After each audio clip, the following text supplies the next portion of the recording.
রাশিয়ার উপর চাপ বাড়াচ্ছে আমেরিকা। রাশিয়ার দুটি তেল সংস্থার উপরে নিষেধাজ্ঞা ট্রাম্পের।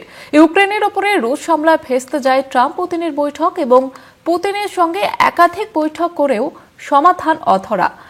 অনির্দিষ্টকালের জন্য বৈঠক বাতিল করেন মার্কিন প্রেসিডেন্ট ডোনাল্ড ট্রাম্প। আপনাদের জানিয়ে রাখবো, রাশিয়ার উপরে ফের চাপ বাড়াচ্ছে আমেরিকা। আপনাদের যেমনটা জানাচ্ছিলাম যে রাশিয়ার দুটি তেল সংস্থার উপরে ইতিমধ্যেই নিষেধাজ্ঞা ট্রাম্পের। ইউক্রেনের উপরে রুশ হামলায় ভেস্তে যায় ট্রাম্প পুতিনের বৈঠক এবং পুতিনের সঙ্গে একাধিক বৈঠক করেও কোনো রকমের সমাধান হয়নি। অনির্দিষ্টকালের জন্য বৈঠক বাতিল করেন মার্কিন প্রেসিডেন্ট ডোনাল্ড ট্রাম্প এবং এর পাশাপাশি ফের চাপ সৃষ্টি করছে আমেরিকার। রাশিয়ার উপরে চাপ বাড়াচ্ছে আমেরিকা।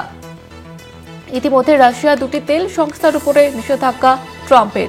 ইউক্রেনের উপরে রুশ হামলা ভেস্তে যায় ট্রাম্প পুতিনের বৈঠক এবং পুতিনের সঙ্গে একাধিক বৈঠক করেও সমাধান অধরাই রয়ে গিয়েছে। অনির্দিষ্টকালের জন্য বৈঠক বাতিল করেন মার্কিন প্রেসিডেন্ট ডোনাল্ড ট্রাম্প। আমাদের সঙ্গে টেলিফোন লাইনে রয়েছে আমাদের প্রতিনিধি ইন্দ্রাণী। ইন্দ্রাণী, একটু বিস্তারিত জানতে চাইবো। হ্যাঁ দেখো, তোমাকে জানাবো যে রাশিয়ার ওপর কিন্তু মার্কিন প্রেসিডেন্ট ডোনাল্ড ট্রাম্প তিনি চাপ বাড়াচ্ছেন। যেখানে তাদের বৈঠক হওয়ার কথা ছিল যে তারা ইউক্রেন নিয়ে তারা একটি বৈঠক করার কথা ছিল, তাদের মধ্যে তারা আলোচনার টেবিলে বসার কথা ছিল, কিন্তু বুদাপেস্টে সে বৈঠক হওয়ার কথা ছিল। সেই বৈঠক দুই রাষ্ট্রনেতার মধ্যে ভেস্তে যায়। অর্থাৎ ট্রাম্প মনে করছেন যে এইভাবে পুতিনের সাথে তিনি একাধিকবার কথা বলার পরেও কোনোভাবে সমাধান সূত্র কিন্তু মিলছে না। কারণ পুতিনকে এর আগে বলা হয়েছিল পিস ডিল সাইন করার জন্য, কিন্তু তিনি কোনোভাবে কিন্তু পিস ডিল সাইন করতে চাইছেন না বা সেটা নিয়ে কোনোভাবে মাথা ঘামাচ্ছেন না।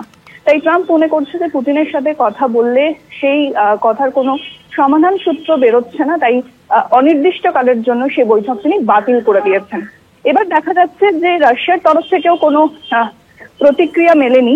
এরপরই যে রাশিয়ার যে দুটি তেল সংস্থা রয়েছে, সবচেয়ে বড় দুটি তেল সংস্থা মনে করা হয়, সেই তেল সংস্থার ওপর মার্কিন নিষেধাজ্ঞা জারি করেছেন ডোনাল্ড ট্রাম্প। অর্থাৎ অর্থনৈতিক দিক থেকে ডোনাল্ড ট্রাম্প চাপ বাড়াতে চাইছে রাশিয়ার ওপর, যাতে রাশিয়া সেই আলোচনার টেবিলে আসতে বাধ্য হয়।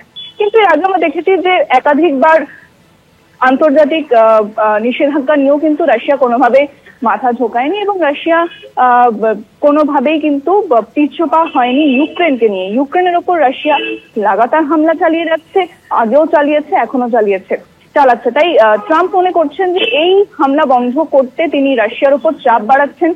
যে তেল সংস্থা, অর্থাৎ রাশিয়ার অর্থনীতি মূলত যার দ্বারা পরিচালিত হয়, সেই দুটি বড় তেল সংস্থার উপর নিষেধাজ্ঞা জারি করে দিয়েছেন ডোনাল্ড ট্রাম্প।